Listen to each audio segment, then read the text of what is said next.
Paz de Cristo, amor de Maria e o carinho de São José, bem-vindo, bem-vinda ao nosso novo dia de postagem, toda quarta-feira.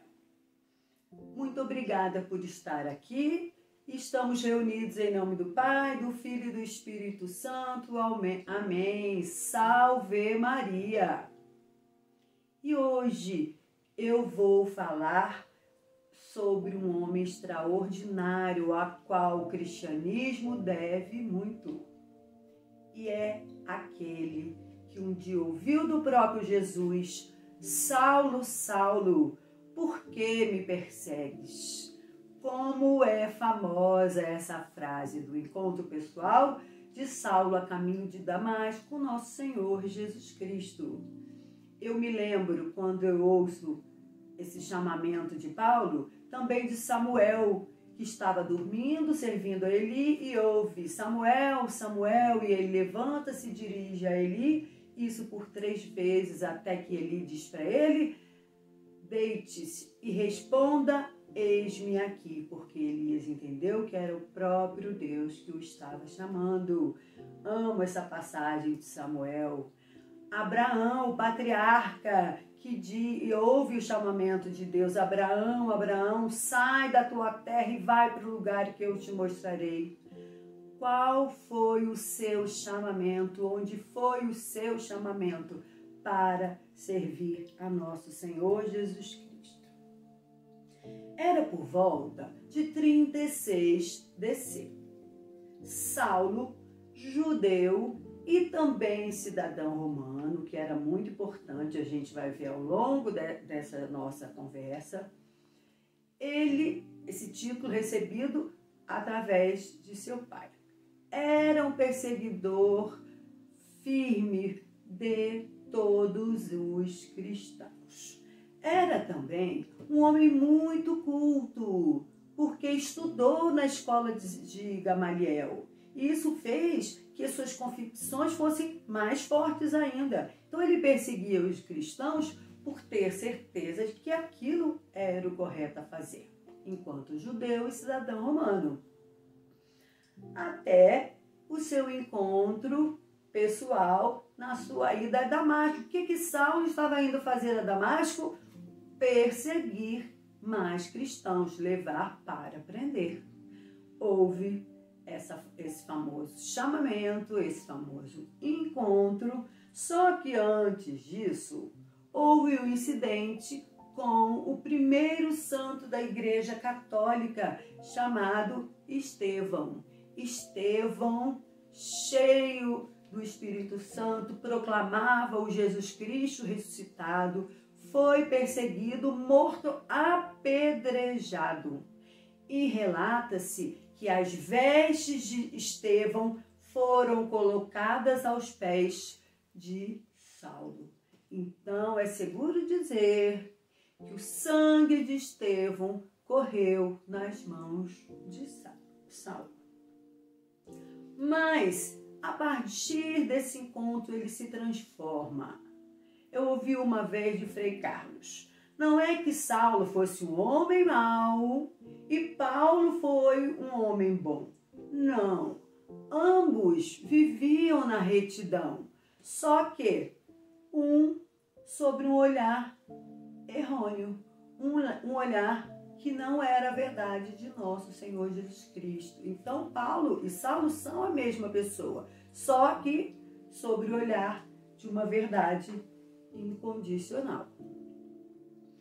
E Paulo, a sua importância, a gente o conhece mais profundamente, porque ele é muito mais do que esse encontro, através de suas viagens missionárias. Ele faz 3 viagens missionárias, 2 em que ele fica preso, muita coisa acontece: perseguição, apedrejamento, prisão. Paulo sofreu, como a gente diz, o pão que o diabo amassou, mas não se desviou do caminho nenhuma vez. Nesse encontro, vão ser 3 encontros. Eu vou falar uma visão geral sobre as 13 cartas de São Paulo e os objetivos de cada uma. No próximo vídeo, nós vamos falar dessas viagens, porque foram as viagens que foram despertando em Paulo e Sanessá. Ele estava num lugar, tinha necessidade de escrever para outro lugar. Então, as cartas nascem dessa necessidade. Então, nós vamos falar hoje esse apanhado geral. Vídeo que vem falar sobre as viagens, como aconteceram essas viagens que eu relatei há pouco. E no terceiro vídeo a gente não vai trabalhar só, vamos trabalhar, vai ser estudo. Cada um vai ter sua própria Bíblia, isso eu vou explicar no vídeo que vem, porque a gente vai fazer o terceiro vídeo todo com a Santa Palavra de Deus, tá bem? Então, epístolas ou cartas são a mesma coisa. Paulo escreveu 13 durante toda essa propagação do Evangelho. Algumas escritas para a comunidade, como Efésios, outras escritas para pessoas, como Tito. Eu lembro que eu tive dificuldade no início de entender o que era quando era gente, quando era comunidade. E aí no estudo você vai aprendendo. Algo interessante. Você sabia que a escrita das cartas, cronologicamente, ela foi escrita antes da escrita dos evangelhos? Sim, mas como as cartas são posteriores, né? Os assuntos são posteriores ao que é tratado no evangelho, já que Jesus já havia morrido, na Bíblia vem primeiro o evangelho, depois as cartas. Mas em termos de escrita, foi o contrário. Interessante, né? Qual o objetivo de todas essas epístolas? Trazer instrução, encorajamento, ensino teológico para a igreja nascente e também para os líderes cristãos, que nessas comunidades haviam os líderes para organizar todo e muitos problemas aconteceram. Por isso que Paulo teve que intervir tanto. Elas se dividem em cartas, epístolas doutrinárias ou teológicas, que explicam, doutrinárias, o nome já diz, a doutrina cristã. Abordam temas como graça, salvação, fé e justiça de Deus.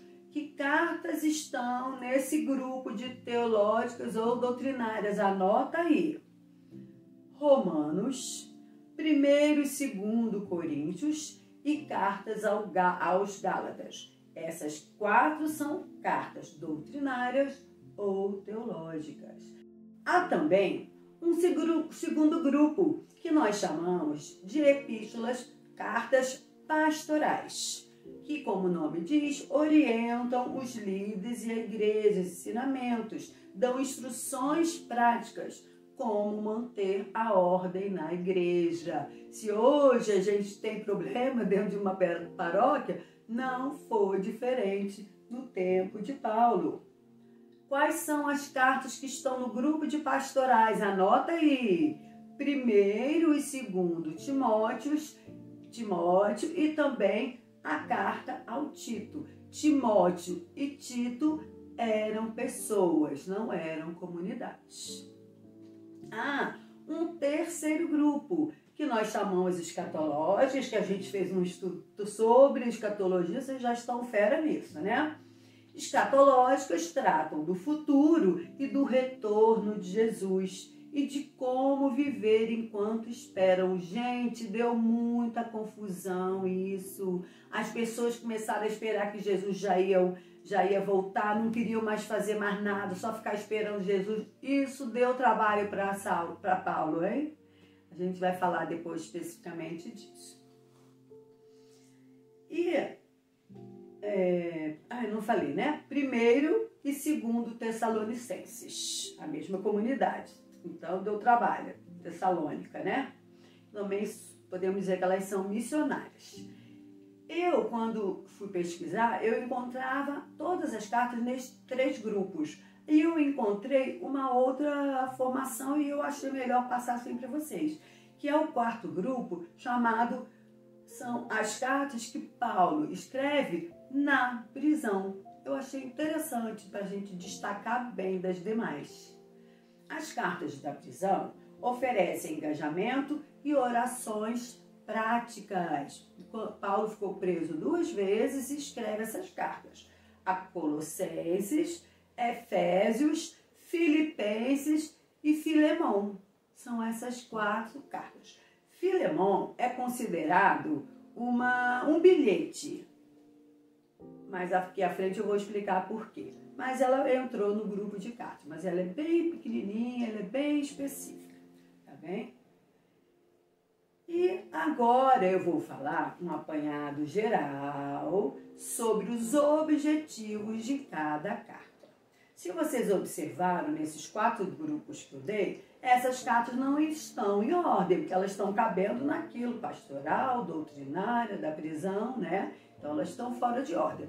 Agora eu vou dar o objetivo na ordem em que essas cartas aparecem na Bíblia, tá bem? Primeira das 13 cartas, né? Romanos. É uma das cartas, se não a mais importante de todas as cartas de Paulo. Ela tem o objetivo de explicar de forma sistemática o Evangelho, mostrando que a salvação vem pela fé em Cristo. Ela é muito importante. Primeira carta aos Coríntios. Gente, comunidade portuária, Corinto era uma cidade portuária, depravação, prostituição pelo fato do porto, né? Deu muito trabalho para Paulo também. Corrigir, 1 Coríntios, problemas morais e doutrinários na igreja, promovendo unidade e santidade. Na primeira carta aos Coríntios que fala do uso do véu e das roupas que as mulheres devem usar na igreja, né? 2 Coríntios, Paulo escreve para defender seu ministério apostólico que estava sendo atacado e encorajar a generosidade. Paulo vai em determinada comunidade e pede auxílio financeiro mesmo para dar para outra comunidade que mais necessitava. Cartas aos Gálatas. Não nega, ouça bem, o valor da lei de Moisés, mas reafirma que a salvação só vem através de nosso Senhor Jesus Cristo. Carta de São Paulo aos Efésios. Quer mostrar a unidade da igreja em Cristo e instruir sobre a vida cristã prática. Paulo foi um tremendo professor, um tremendo pedagogo. Essas comunidades cresceram, se desenvolveram a partir do que Paulo ensinava, sempre sobre a fé em nosso Senhor Jesus Cristo. Carta aos Filipenses.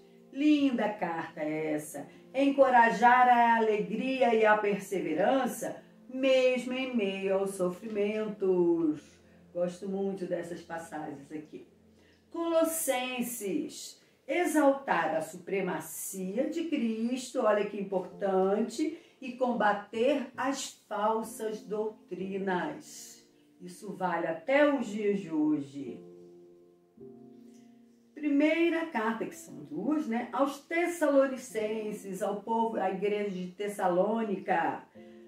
Louvar a fé da igreja e ensinar sobre a volta de Cristo.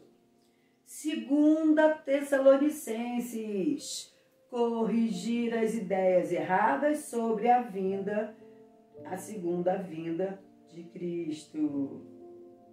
Primeira carta ao Timóteo, orientar sobre liderança e organização na igreja.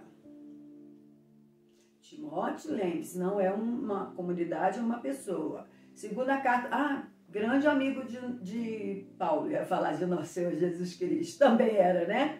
Segunda carta a Timóteo, exortar a fidelidade e coragem no ministério até o fim, coragem e fidelidade no ministério até o fim, serve demais para nós.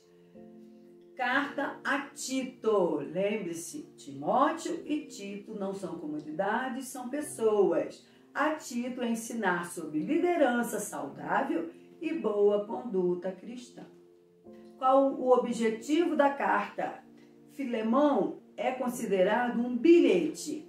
Acho que eu disse isso, né? Na hora que eu falei antes. E é um apelo que Paulo faz pela reconciliação e perdão de um escravo fugitivo. Já ouviu falar em Onésimo? Onésimo foge, vai ao encontro de Paulo em Roma e Paulo conduz de volta e acompanhado deste bilhete, desta carta. É um bilhete de natureza íntima. Então, esse é um apanhado geral das cartas. Paulo recebe por inspiração, não foi uma decisão própria, está na palavra de Deus. Ele recebe uma inspiração para fazer viagens apostólicas. E ele teve facilidade para isso, porque ele é exatamente o cidadão romano. E a gente tem que lembrar que o mundo conhecido, Roma, era quase dona de todo o Império Romano. Não é Roma, né? O Império Romano era dono de quase. Então, todas as estradas, Paulo tinha essa facilidade, é Deus que a gente sabe, né? Que colocou esse homem também com essa facilidade de transitar. Por isso ele tanto fez viagem. Embora nós vamos ver no terceiro vídeo que não foi fácil a vida de Paulo, tá? Então é isso. Esse foi um apanhado geral. Vamos falar especificamente das viagens, das 3 viagens, mas as 2 de prisão, para você entender cronologicamente como foi a vida de Saulo pós-conversão e, paralelo a isso, as cartas vão sendo escritas, por isso que a viagem tem que vir antes. No terceiro, como eu disse, nós vamos pegar a própria Bíblia, caneta e papel e estudar a partir desses objetivos. A gente vai buscar esses objetivos, buscar encontrar esses objetivos na palavra de Deus. Tá bem? Quero fazer essa movimentação diferente no terceiro vídeo. Te agradeço por estar aqui. Eu preciso da sua ajuda. Posso ser sincera? Eu estudo tanto, isso eu faço mais que minha obrigação, mas me dá uma tristeza de eu ter 20 visualizações, às vezes 30. Minha meta, se eu cheguei em 90, nem é uma tão ousada, se eu cheguei em 90 no vídeo sobre, esqueci agora, gente, confissão, é a minha meta dos vídeos. Por favor, compartilhe. O que eu ensino aqui é o que a igreja ensina. A gente só ama aquilo que conhece. A gente não pode conhecer Paulo só a partir da sua conversão. As cartas são emaranhado é uma palavra ruim, né? São um grupo mesmo de conhecimento que todo cristão católico tem que ter. E aí é o que eu quero ofertar do fundo do meu coração, com toda a minha convicção de que conhecer é importante para amar e não se desviar do caminho. Tá bem? Por favor, compartilhe, curta, comente. Eu agradeço muito você estar aqui comigo, tá bem? O Senhor esteja conosco, Ele está no meio de nós. Pela intercessão de São Paulo Apóstolo, abençoe-nos o Deus que é Pai, Filho, Espírito Santo. Amém. Até a próxima quarta.